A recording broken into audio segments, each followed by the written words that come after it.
Market accounts. நம்ம இப்போ எடுத்துகிற topic பார்த்தீங்கன்னா வேல்யூஷன் ஆஃப் குட்வில். குட்வில் பார்த்துட்டிங்கன்னா ஒரு கம்பெனி இப்போ எடுத்து வச்சிருக்கோம்ல, கம்பெனி சம்பாதிச்ச ஒரு நல்ல பேரோ இல்லைன்னா எப்படி சொல்கிறது, கம்பெனி சம்பாதிச்ச நல்ல பேர் இல்லைன்னா கஸ்டமர்ஸ் கிட்ட இருந்த ஃபீட்பேக்ஸ் அந்த குட்வில் ஸ்டார்ட் பண்ணுறோம். இப்போ ஒரு கம்பெனி ஃபஸ்ட் இயர் ஒரு கம்பெனி ஆரம்பித்து ஃபஸ்ட்லேருந்து 5 வருஷத்துக்குள்ளே ஒரு ப்ராஃபிட் என்ன பண்ணியிருக்கு. இப்போ அந்த சம் கொடுத்துருக்காங்க. இப்போ அந்த சம் பார்க்கணும்.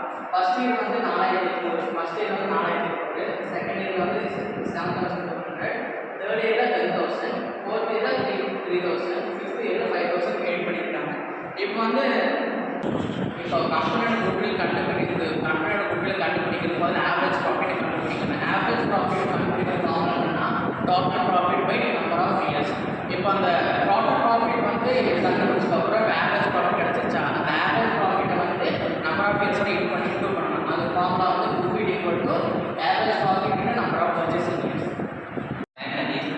இப்போ வந்து ஆவரேஜ் ப்ராஃபிட் வந்து கண்டுபிடிக்கிறது வந்து total profit by number of years சொல்லியிருக்காங்க. இப்போ வந்து ஆவரேஜ் ப்ராஃபிட் சொல்லி போட்டுட்டு ப்ராஃபிட் டோட்டல் ப்ராஃபிட்காக 3,200 ப்ளஸ் 7,800, 10,000, 5,000 அண்ட் 3,000 அது வந்து டோட்டல் ப்ராஃபிட் ஆட் பண்ணது வந்து 30,000 வந்து அது டிவைடட் பை 5 பண்ணும்போது 6,000 வந்து ஆவரேஜ் ப்ராஃபிட் வந்து 6,000.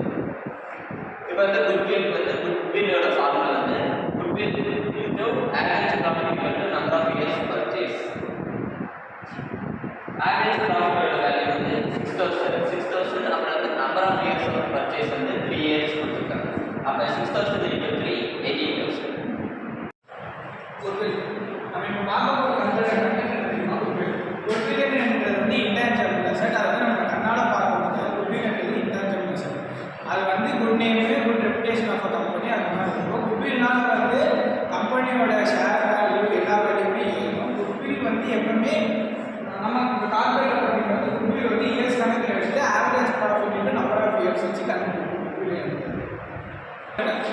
சூப்பர் ப்ராஃபிட் நம்ம எப்படி கண்டுபிடிப்போம்னா average profit minus normal profit பண்ணால் நமக்கு சூப்பர் ப்ராஃபிட் வேல்யூ கிடைக்கும். செகண்ட் பாயிண்ட் வந்து arising during acquisition. Arising during அக்யூஷன்னா பேலன்சிங்கில் நம்ம ஷோ பண்ணுறோம் குட்வில். அதாவது அசெட் சைஸ் ஷோ பண்ணுவோம், இது கரண்ட் அசெட்டில் வந்து வரும். பேலன்சிங் ஷோ பண்ணும்போது கரண்ட் அசெட் லைபிலிட்டி மேட்ச் ஆகிறதுக்கு குட்வில் ஒரு யூஸ்ஃபுல்லாக இருக்கும். தேர்ட் பாயிண்ட் வந்து நான் அமார்டைசேஷன்னா நம்மளுக்கு லிக்விட் அசெட் மாதிரி குட்வில் இருக்குது. நம்ம ரெப்புடேஷன் மட்டும் தான் அதை பார்க்க முடியும், தவிர வேல்யூவோ எதுவுமே நமக்கு தெரியாது. நம்மளோட கம்பெனியோட நேச்சர் எல்லாமே நம்ம இந்த குட்வில் மூலியமாக பார்த்துக்கலாம்.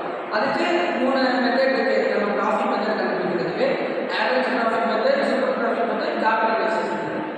ஆவரேஜ் ப்ராஃபிட்னா நம்ம லாஸ்ட் 5 இயர்ஸ் இருக்கிற ப்ராஃபிட்டை நம்ம ஆவரேஜ் பண்ணி கண்டுபிடிக்கிறது.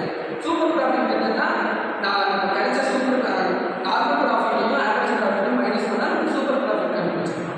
கேபிட்டலைசேஷன்னா நம்ம முதல் போட்டோம்ல கேபிட்டல், அதை வச்சு கண்டுபிடிக்கிறது தான் கேபிட்டலைசேஷன் மெத்தட். அது மூலியமாக நம்ம குட்வில்லை நம்ம கண்டுபிடிச்சிக்கலாம். தேங்க்யூ.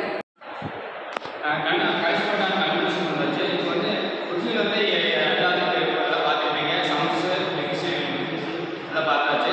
இந்த குட்வில் வந்து ஒரு கம்பெனிக்கு ரொம்ப ரொம்ப முக்கியம். ஏன்னா குட்வில் இல்லாத ஒரு கம்பெனி வந்து இன்டேஞ்சிபிள் அசெட்டாக ரன் ஆகுது ஒரு கம்பெனிக்கு.